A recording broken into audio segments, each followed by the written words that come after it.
सुनिए ना, 14 साल मेरा शादी का हुआ, 10 साल से मैं लड्डू गोपाल को रखी हूँ, बट अभी तक मेरे गोद में नहीं आए लड्डू गोपाल। आएंगे आएंगे, चिंता ना करिए पूरा बिहारी जी। कितना गाली और हम सुन चुकी हूँ। लोग कहते हैं कि आत्मा शुद्ध नहीं है, इसके लिए नहीं आते। जो इतना सेवा करेगा गोपाल जी को, उसका गोद सुना कैसे रहेगा। लेकिन भगवान के लिए गुरुजी, हम रोइए, संतुष्ट नहीं हुए आपके जवाब से। लेकिन भगवान के लिए गुरुजी, हम रोइए। संतुष्ट नहीं हुए आपके जवाब से। आप संतुष्ट नहीं हो सकती अभी। संतुष्टि सत्संग से मिलेगी, जवाब से नहीं। जब सत्संग करेंगे तब ये समझ में आएगा। मैं सब परिवार से अकेले सबको पूछ के मैं आते रहती हूँ, कोई नहीं आया, मैं अकेले आती हूँ। बहुत बहुत धन्यवाद प्रभु जी, आपने मुझे गुरुजी भागवत का कथा सुनने का अवसर दिए, इसके लिए बहुत बहुत धन्यवाद। खुश रहिए। नहीं मत सुनिए ना, 14 साल मेरा शादी का हुआ, 10 साल से मैं लड्डू गोपाल को रखी हूँ, बट अभी तक मेरे गोद में नहीं आए लड्डू गोपाल। आएंगे आएंगे, चिंता ना करिए बिहारी बिहारी जी। कितना गाली और हम सुन चुकी हूँ। लोग कहते हैं कि आत्मा शुद्ध नहीं है, इसके लिए नहीं आते। जो इतना सेवा करेगा गोपाल जी को, उसका गोद सुना कैसे रहेगा।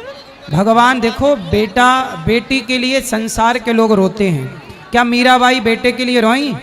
जो भगवान के लिए रोते हैं, संसार में कीमती बेटा बेटी नहीं है। जिनके बेटे हैं उनकी माँ वृद्धाश्रम में रह रही है, उनके बेटे सेवा भी नहीं कर रहे हैं। आप बेटे के लिए नहीं, भगवान के लिए रोइए। बेटे बेटी ने कोई संतान है गोदी में आएगी, पर भगवान के लिए रोइए। भगवान कब मिलोगे? गुरुजी 10 साल से गोपू को रखी हूँ। भगवान के लिए रोइए, भगवान के लिए आंसू बहाइए, संसार के जंजाल के लिए नहीं। गुरुजी संसार में हूँ तो संसार का भी तो सुख चाहिए ना गुरुजी। चाहिए, भगवान करें आपको मिले, परंतु जीवन की सार्थकता पुत्र से नहीं है। आप रो रही हो अलग विषय है, लेकिन आपका कल्याण भगवान से ही होगा। पुत्र मिल भी जाएगा तो पुत्र मिल जाने के बाद का कल्याण हो जाता है, बिना भक्ति के, बिना भजन के कल्याण हो ही नहीं सकता। गुरुजी लोग कहते आत्मा शुद्ध नहीं है, तभी तो इतना करने के बाद भी रोती रहती है। कहने दीजिए लोगों को। ए मैया, ये किनकी उंगली मैया थोड़ा हाथ पीछे कर लो। मैया, आप भगवान का चिंतन करिए, भगवान के भजन में मन लगाइए। बेटा हो जाए, भगवान करे आपके 10 बेटा हो जाएं। हम तो ये प्रार्थना करें खूब बेटा हो, हर साल एक बेटा हो आपके यहाँ। लेकिन ईश्वर की मर्जी जो है, आप फिर भी खुश रहिए, ये मान कर के भगवान ने मानुष जीवन दिया, इस जीवन से ईश्वर को पाना है, ना कि पुत्र के लिए रोना है। दे दें तो अच्छा है, भगवान करे हर साल हो आपके घर बच्चा। नहीं गुरुजी, बस एक चाहिए जो लाए। अरे नहीं, हर साल हो, क्या दिक्कत है? हर साल जब हो तो बढ़िया हो, लेकिन भगवान के लिए रोइए। संतुष्ट नहीं हुए आपके जवाब से। आप संतुष्ट नहीं हो सकती अभी। संतुष्टि सत्संग से मिलेगी, जवाब से नहीं। जब सत्संग करेंगे तब ये समझ में आएगा। सब परिवार से अकेले सबको पूछ के मैं आते रहती हूँ, कोई नहीं आया, मैं अकेले आती हूँ। आप आए हैं, आते रहिए, लेकिन आपको भगवान पे भरोसा रखना चाहिए। हमें अपना कल्याण का सोचना चाहिए। बहुत लोगों के बच्चा नहीं है। मीराबाई का कोई बेटा था, स्वामी विवेकानंद जी का कोई बेटा था, या तुलसीदास जी का कोई बेटा था, फिर इन्होंने भगवान के भजन के बल पर अपना कल्याण किया है, ना कि पुत्र के कारण। आप भगवान के आश्रित रहिए तो सही। गुरुजी लोग हमको नहीं, गोपू पे, गोपाल, लड्डू गोपाल पे भी तो उंगली उठाते हैं ना। उठाने दो, आप बिल्कुल परेशान ना होइए लोगों के चक्कर में। लोगों के चक्कर में क्या करना है, बोलो। लोक लाज ना कीजिए, निर्भय हो रहिए, ये मन संतों दीजिए तो गोविंद पाइए। बहु सागर जूनी जन्म हरिदास मिटावे, बहुर बहुर नहीं आवही फिर मुक्ता पद पावे। ऐसे हरिजन संत हैं, संगत नियत की जय, इस झूठे जग की लाज में ना ही चत दीजिए। किसी भी संत का इतिहास देख लो, उन्होंने सबसे पहले यही कहा है कि लोक लाज मर्यादा जगत की तृण जो तोड़ बगावे, जब कोई राम भगत गत पावे। मीराबाई ने कहा था, सत्संग में जाना मेरा ना छूटेरी, सत्संग में जाना मेरा ना छूटे री, हारी चाहे जड़ के मरो संसारे, सत्संग में जाना मेरा ना छूटे री। यानी हम अपने उद्देश्य पर इतने दृढ़ होंगे तब हम परमेश्वर के निकट पहुंचाएंगे। गरीबदास साहिब जी कहते हैं कि इन पिछलों की जो रीति है ये तुरंत त्यागनी होंगी। हमारे लिए सबसे बड़ी बाधक ये है, तो उनको हमें त्याग कर ही परमात्मा प्राप्ति होगी।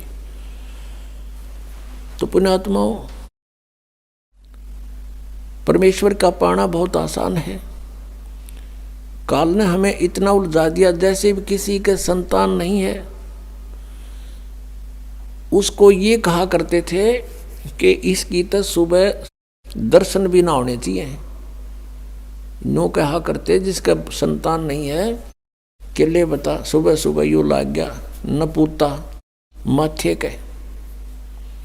और वो भी महसूस करते थे कि अब ये सोच रहा होगा, ये करते हैं अभी भी ऐसा ही है। ये पुण्यात्माओं, यहाँ काल की सारी उल्टी रीति है। अब जब हम तत्व ज्ञान से परिचित होंगे तो परमात्मा के विधान अनुसार हमने चलना पड़ेगा। लोकलाज की परवाह नहीं करनी होती। कबीर साहब कहते हैं, मात पिता सुख स्त्री आलस बंधु कान, और संत मिलन को जब चले ये अटकाव आण, इनका अटकाया अटके नहीं, और संत मिलन को जा कह कबीर सो संत है आवागमन नसा। मात पिता जैसे छोटे बच्चे हैं तो माता पिता जिनको ज्ञान नहीं वो बाधा करते हैं, और जिनके बच्चे बड़े हैं माता पिता चाहते हैं सत्संग की तरफ चलें तो वो बच्चे बाधा करते हैं। किसी की पत्नी बाधा करती है, किसी का पति बाधा करता है, कहीं बंधु कान यानी लोक लाज। तो परमात्मा कहते हैं कि इनका अटकाया अटके नहीं, इनका रोका रुके नहीं, और संत मिलन को जा कह कबीर सो संत है फिर आवागमन नशा। तो पुण्यात्माओं, सत्संग माने से ज्ञान होता है जैसे जिसके संतान नहीं है। परमात्मा के विधान अनुसार वो सबसे उत्तम पुरुष है यदि उसको भक्ति मिल गई तो। नाम नहीं मिला तो फिर कोई दिक्कत को नहीं होते संतान है या ना है। ये नहीं है कि जिनके कहना ये नहीं है कि जिनके संतान है वो निकम्मे हैं, नहीं। जैसा दृष्टिकोण समाज का था उसके विपरीत है परमात्मा का विधान। हम यहाँ पर एक दूसरे के साथ संस्कार वश जुड़े हैं, और जब भी जिसका संस्कार पूरा हो जाएगा तुरंत यहाँ से चला जाएगा, चाहे उसका कितना ही जरूरी आवश्यक कार्य शेष हो। आपको खूब पता इस बात का। तो ऐसे किसी के पुत्र युवा मर जाते हैं। एक व्यक्ति ने अपना पुत्र पढ़ाया, खूब शिक्षा ग्रहण कराई उसको, और इंजीनियरिंग की डिग्री कर ली, और उसको पोस्ट भी प्राप्त होगी, नौकरी भी प्राप्त होगी। विवाह का समय रख दिया, विवाह से 3 दिन पहले एक्सीडेंट में मृत्यु होगी। अब इकलौता पुत्र था, अब क्या कहें, अब रो रहे हैं टक्कर मार के बेचारे। तो पुण्यात्माओं, ये सोचना पड़ेगा कि जिसका जितना समय, जिसका संयोग संस्कार जिसके साथ है उतना ही रह सकोगे, उससे ज़्यादा नहीं। उससे ज़्यादा यानी फिर हम ये आगे बताएंगे कि इस परमेश्वर कबीर जी की शरण में आने के बाद और पूरा ही परिवार मालिक के चरणों में लग जा, उसका तो कहना है कि नहीं तो जो लगेगा उसको राहत अवश्य मिलेगी। तो ये इस तरह की दुर्घटनाएं नहीं होंगी यदि नियम ठीक रखेंगे। जब लग हंसा हमरी आना, और काल लगे नहीं तेरा बाणा। जब तक हे परमात्मा कहते हैं, हे जीवात्मा, जब तक तू हमारी मर्यादा में है तब तक काल का दाव नहीं लगेगा, काल का तीर नहीं लगेगा। परमात्मा की मर्यादा ये नियम है कि 100 वर्ष तक सतगुरु पूजा, एक दिन आन उपासी, वो अपराधी आत्मा फिर पड़े काल की फांसी। परमात्मा बता रहे हैं कि 100 वर्ष ये साधना कर रहे हो, हमने जो बता रखी है, और एक दिन आन उपासी, एक दिन आन उपासना कर ली, अन्य जो पूजाएं कर दी, तो कहते वो अपराधी आत्मा पड़े काल की फांसी। तो ये मर्यादाएं खंड नहीं होनी चाहिए। हमारे नाम को बहुत दृढ़ता से हमने नियमों का पालन करते हुए आगे बढ़ाना है। फिर देखना खेल मालिक के तो जो निसंतान हैं उनका आगे कोई लेन देन नहीं है, उनका आपस में संस्कार किसी से शेष नहीं है। संत मत के अनुसार वो बहुत उत्तम आत्माएं हैं, यदि उनको ये मार्ग मिल जावे तो। अन्यथा तो फिर परमात्मा कहते हैं वो तो जो सत्साधना नहीं कर रहे वो तो चाहे संतान है या ना है, दोनों एक जैसे। हाँ, जिनके संतान है वो भी बुरे नहीं, क्योंकि मनुष्य जीवन परमात्मा की भक्ति मिल गई, पूरा परिवार भक्ति करे, बच्चों को भी लावे शरण में। फिर उनके जो संस्कार हैं वो बहुत आसानी से हल्के होकर निमट जाएंगे, और ये अननेसेसरी चोट नहीं लागने दे भगवान।